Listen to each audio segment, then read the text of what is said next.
How's it going? Dr. Jake here from Chiropractic First of Rockford. I have Dr. Adam here. He's going to give me a hand, and we're going to go over shoulder rehabilitation. And not just shoulder rehab, but there's a misconception that stronger is better.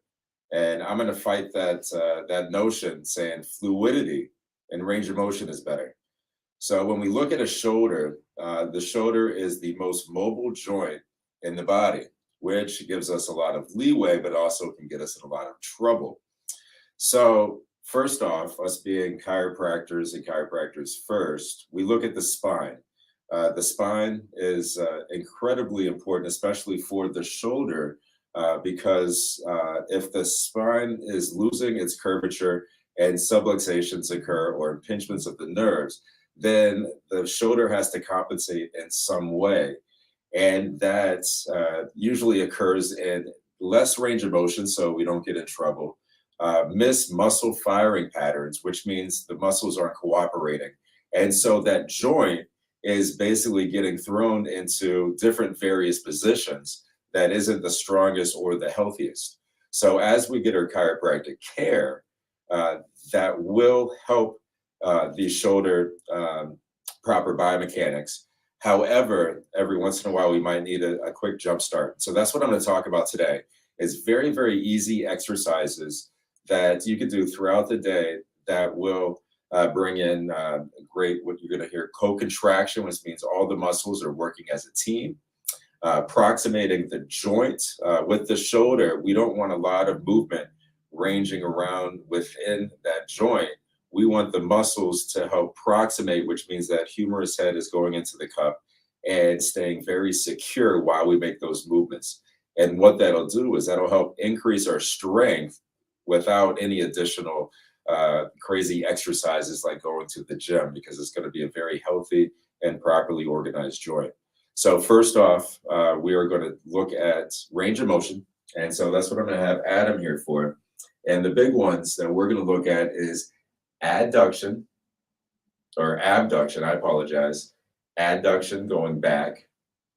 We're looking at external rotation, internal rotation,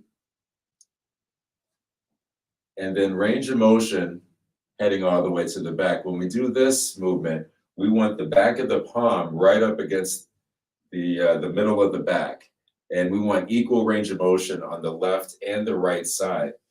So if we start losing any of that range of motion in that area, then we need to figure out why and find ways to increase that. What I've found is stretching, of course, is the proper way to go about it. But the way you stretch is going to give you better results. So one thing that I found is everybody has doorways in their homes, in their office. So we could use this effectively. And so I'm just going to use Adam as an example here.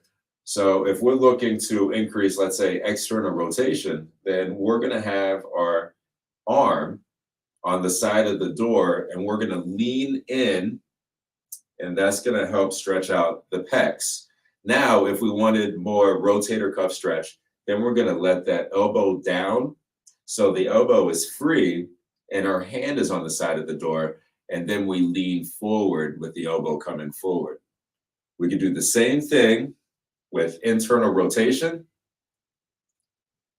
letting the elbow down and this being on the side of the door. And then we could do the same thing with abduction.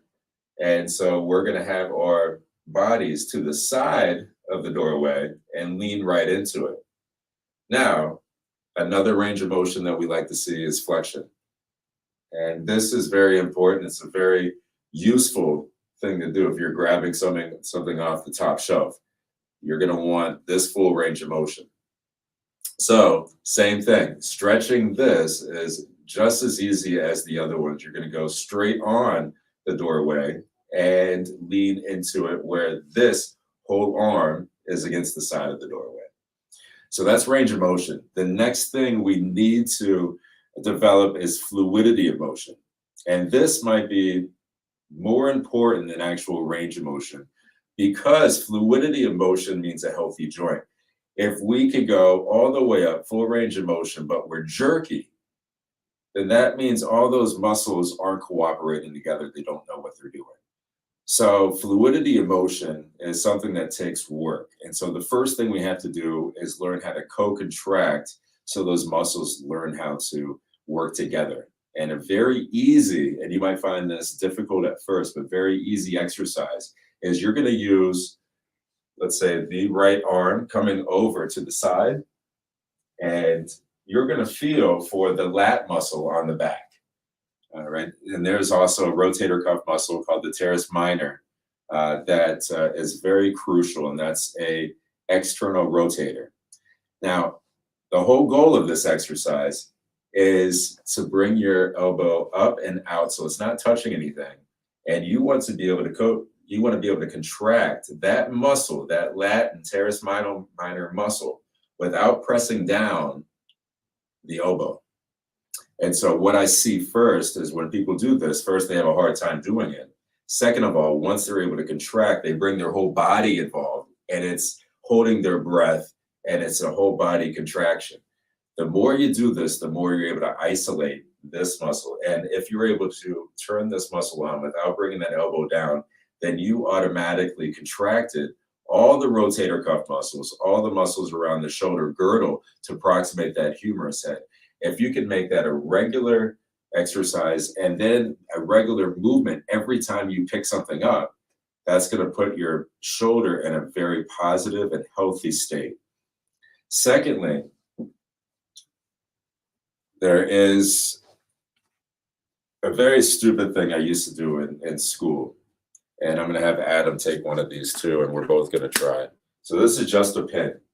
It's a simple pen. And you remember in kindergarten and first grade or second, you tried to make that pen or that pencil move. It looked like it was bending. When you're able to do that, that's rhythm. Now, if you can do that again and get that rhythm, then we're going to complicate things a little bit. We're going to go into those ranges of motion that we were looking at before. So we want full range of motion, but we want fluidity. So what this does is this forces you to slow down your movement so every stage is rhythmic and fluid. If we get jerky, then we got to start over and begin again. So we're going to go external rotation. We're going to go internal rotation.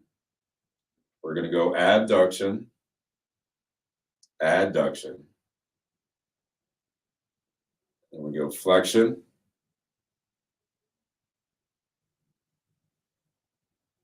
and extension. And so those three simple exercises, the range of motion, the stretching, the co-contraction exercise, and the fluidity of motion exercise, you'll find big changes in very, very simple times, because what you're doing is the brain is saying, okay, that is how I want my shoulder to react, and things will work accordingly. From chiropractic work to small changes in your biomechanics and neural pathways, you're on to a healthier and better moving body. So that's the shoulder and the shoulder rehab, looking at fluidity. Thank you so much, guys. Thank you, Dr. Adam, and we'll see you next time. I love you.